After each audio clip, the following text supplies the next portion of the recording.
எல்லாருக்கும் வணக்கம். இன்றைக்கி நம்ம பேச போகிறது ரொம்ப பயங்கரமான விஷயம் அப்படின்னு இல்லை, ரொம்ப முக்கியமான ஒரு அப்டேட். தமிழ் சினிமாவில் வந்து முதல் 100,000 கோடி கடக்க போகுது அப்படின்னு சொல்லி வந்து கூலி படத்தில் எதிர்பார்த்துட்ருக்குறோம்.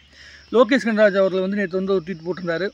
இது மாதிரி வந்து கொஞ்ச நாளைக்கு சோஷியல் மீடியாக்கெலாம் வந்து நான் லீவ் விட்டுட்டு வர போகிறேன், கூலி படத்துடைய ப்ரொமோஷன் அப்போ தான் வரப்போகிறேன் அப்படின்னு சொல்லிட்டு வந்து சொல்லியிருக்காரு. ஆகஸ்ட் மாதம் 14ஆம் தேதி வந்து படம் ரிலீஸ் ஆகுது அப்படிங்கிறனால இப்போயே வந்து போஸ்ட் ப்ரொடக்ஷன் ஒர்க்லாம் வந்து பயங்கரமான வேகத்தில் வந்து நடக்குது. இதே மாதிரி தான் இதுக்கு முன்னாடி வந்து லியோ படத்துக்கு முன்னாடியே அவர் சொல்லிட்டு போயிருந்தார். ஆனால் எனக்கு தெரிஞ்சு கிட்டத்தட்ட எல்லா ஒர்க்குமே முடிஞ்சிச்சு அப்படின்னு சொல்லிட்டு இருக்கிறாங்க.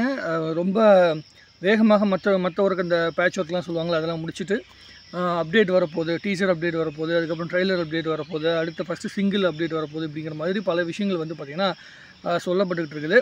ஸோ லோகேஷ் கனகராஜ் அவர்கள் வந்து இவ்வளோ வேகமாக படம் பண்ணி முடிச்சிருக்காரு தலைவரை வச்சு. அதுவும் ரொம்ப சந்தோஷமான விஷயம், ரொம்ப திருப்தியாக இருக்காங்க எல்லாருமே அப்படின்னு சொல்கிறாங்க. பெரிய ஸ்டார் காஸ்ட்டோட நம்முடைய அமீர் கான் வந்து உள்ளே இருக்கார் அப்படிங்கிற விஷயத்தை வந்து உபேந்திரா ஆல்ரெடி வந்து ஊர்ஜிதம் பண்ணிட்டாப்புல. ஸோ நாகார்ஜுன் இருக்கார் அப்படிங்கிற விஷயம் தெரியும். ஸோ எல்லா பெரிய ஆர்டிஸ்ட்டுகளும் இருக்காங்க. இவங்களாம் எப்படி வந்து அந்த படத்தில் வந்து யூஸ் பண்ண போகிறாங்க, அவங்களுடைய அந்த கேரக்டர் வந்து எப்படி வந்து லோகேஷ் கனகராஜ் வந்து போர்ட்ரேட் பண்ணி காட்டியிருக்காரு அப்படிங்கிற விஷயத்தை வந்து பயங்கரமாக எல்லாம் ஆர்வத்தோடு இருக்கிறாங்க. ட்விட்டரில் கூட நேற்று யாரோ ஒருத்தவங்க ட்வீட் போட்டிருந்தாங்க. இன்னும் 22 நிமிஷம் வந்து பார்த்திங்கன்னா ஒரு ஃப்ளாஷ்பேக் சீக்வன்ஸ் வந்து இந்த படத்தில் இருக்குதான், கூலி படத்தில். அதில் வந்து விண்டேஜ் தலைவர் வந்து பார்த்திங்கன்னா கொண்டு வராரு அப்படிங்கிற மாதிரி வந்து பயங்கரமான ஒரு அப்டேட் வந்து கொடுத்துருக்காங்க. ஸோ அந்த 22 நிமிஷங்கள் வந்து பயங்கர என்டர்டெயின்மெண்ட்டாக இருக்கும், என்கேஜிங்காக இருக்கும், மாஸ் மூமெண்ட்டாக இருக்கும் அப்படிங்கிற மாதிரி வந்து சொல்லியிருக்கிறாங்க. ஸோ இது எல்லாமே வந்து நம்ம என்ன ஓவர் பில்டப்புக்காக சொல்கிறோம் அப்படின்னு கிடையாது. தலைவர் அந்த ஜெயிலர் படத்துக்கு வந்து பார்த்திங்கன்னா ஒரு சின்ன ஸ்டில், அதாவது இந்த 3 முகம் படத்தில் வர ரஜினி சார் வந்து எல்லோரும் பார்க்குற மாதிரி இருக்கும் அப்படிங்கிற மாதிரி ஒரு ஸ்டில்லை போட்டிருந்தாங்க. அது படத்தில் பார்க்கும்போது எவ்வளோ பெரிய எக்ஸைட்மெண்ட் இருந்துச்சு அப்படிங்கிற விஷயம் நம்ம எல்லாத்துக்குமே தெரியும். ஸோ இந்த திரைப்படமும் அந்த எக்ஸைட்மெண்ட் வந்து பூர்த்தி பண்ணும் அப்படிங்கிற நம்பிக்கையோடு நானும் காத்துட்ருக்கிறேன். அனிருத் அவர்கள் வந்து கூலி படத்துக்காக இன்னும் என்னென்ன வந்து தீம் மியூசிக் போட்டிருக்காரு. பூஜா ஹெக்டேவோட பாட்டு ஒன்று வருதில்ல, அந்த பாட்டை பற்றி அவங்க பயங்கர எக்ஸைட்மெண்ட்டாக சொல்லியிருந்தாங்க. அந்த பாட்டு செம்ம என்ஜாயபிளான ஒரு சாங்காக வந்து அந்த சாங் இருக்கும். நீங்கள் வந்து ஏற்கனவே பார்த்த பாடல்களை விட இது ரொம்ப வித்தியாசமான பாட்டாக இருக்கும். காமிக்கல் வித் வந்து என்டர்டெயின்மெண்ட்டாக இருக்கிற மாதிரி பாட்டாக இருக்கும் அப்படிங்கிற மாதிரி பூஜா ஹெக்டேவும் சொல்லியிருந்தாங்க. ஸோ அதனால் எல்லா அப்டேட்டும் வந்து இப்போதைக்கு ரொம்ப பாசிட்டிவான ஆங்கிள் வந்து வந்துட்டுருக்குது. சன் பிக்சர்ஸ் வந்து பார்த்திங்கன்னா பெரிய பட்ஜெட்டில் வந்து படங்கள் வந்து பண்ணுறதுக்கு வந்து ஒத்துட்ருக்காங்க. அட்லி படத்துடைய பட்ஜெட் வந்து மிகப்பெரிய பட்ஜெட்டில் வந்து பார்த்திங்கன்னா படம் பண்ணுறாங்க. அதுக்கப்புறம் கூலி படத்துக்கு தான் வந்து இப்போது பேன் இண்டியா லெவலில் வந்து பார்த்திங்கன்னா ப்ரொமோஷன் பண்ண போகிறாங்க. எப்படி புஷ்பா 2 படத்துக்காக எல்லா இடங்கள்லையுமே வந்து 8 வீக் விண்டோன்னு சொல்லுவாங்கள்ல, 8 வாரம் கழிச்சு ஓடிடியில் ரிலீஸ் ஆகிற மாதிரி அக்ரிமெண்ட் போட்டிருந்தாங்களோ, அதே மாதிரி கூலிக்கும் வந்து பார்த்திங்கன்னா அது போடப்பட்டுருச்சு. அதனால் 8 வாரத்துக்கு வந்து ஓடிடியில் வந்து படம் வராது, தியேட்டரில் மட்டும் தான் படம் பார்க்க முடியும் அப்படிங்கிற சூழ்நிலையை வந்து உருவாக்கியிருக்காங்க.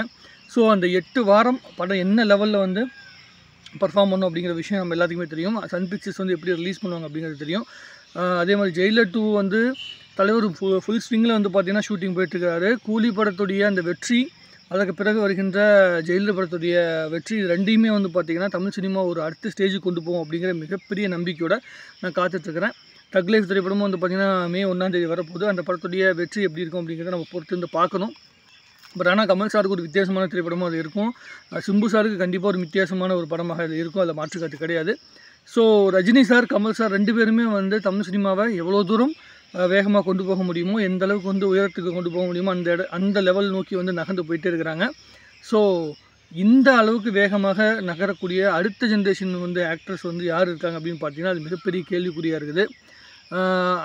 அது வந்து தான் ஒரு மிகப்பெரிய ஒரு வருத்தமான விஷயமாக இருக்குது. ரஜினி சார், கமல் சாரும் வந்து நடிப்பை நிறுத்தினதுக்கு பிறகு தமிழ் சினிமா என்ன ஆக போகுது அப்படிங்கிற ஒரு கேள்விக்கு வந்து கண்டிப்பாக யார்கிட்டையுமே பதிலே இருக்காது.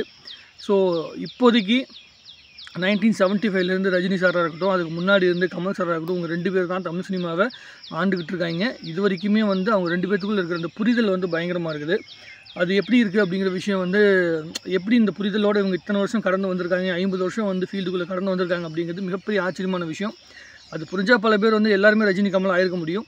எவ்வளோ பேர் வந்து அந்த ரைவல்ரியில் வந்து உருவாக்குனாலும் கூட அவங்களுக்குள்ள அந்த நட்பை வந்து இவ்வளோ தூரம் வெளிப்படையாக காட்டி, அந்த நட்பும் வந்து தொடர்ந்துக்கிட்டு, சினிமாவில் போட்டியும் தொடர்ந்துக்கிட்டு, வெற்றியும் தொடர்ந்துக்கிட்டு இருக்கிற அந்த ரஜினி கமல் அப்படிங்கிற அந்த காம்பினேஷன் வந்து இந்த கூலி படத்துடைய வெற்றி மூலமாகவும், அதே மாதிரி நம்மளுடைய தக் லைஃப் படத்துடைய வெற்றி மூலமாகவும் பெரிய இடத்துக்கு கொண்டு போகணும் அப்படிங்கிற நம்பிக்கையோடு நானும் காத்துட்ருக்கிறேன்.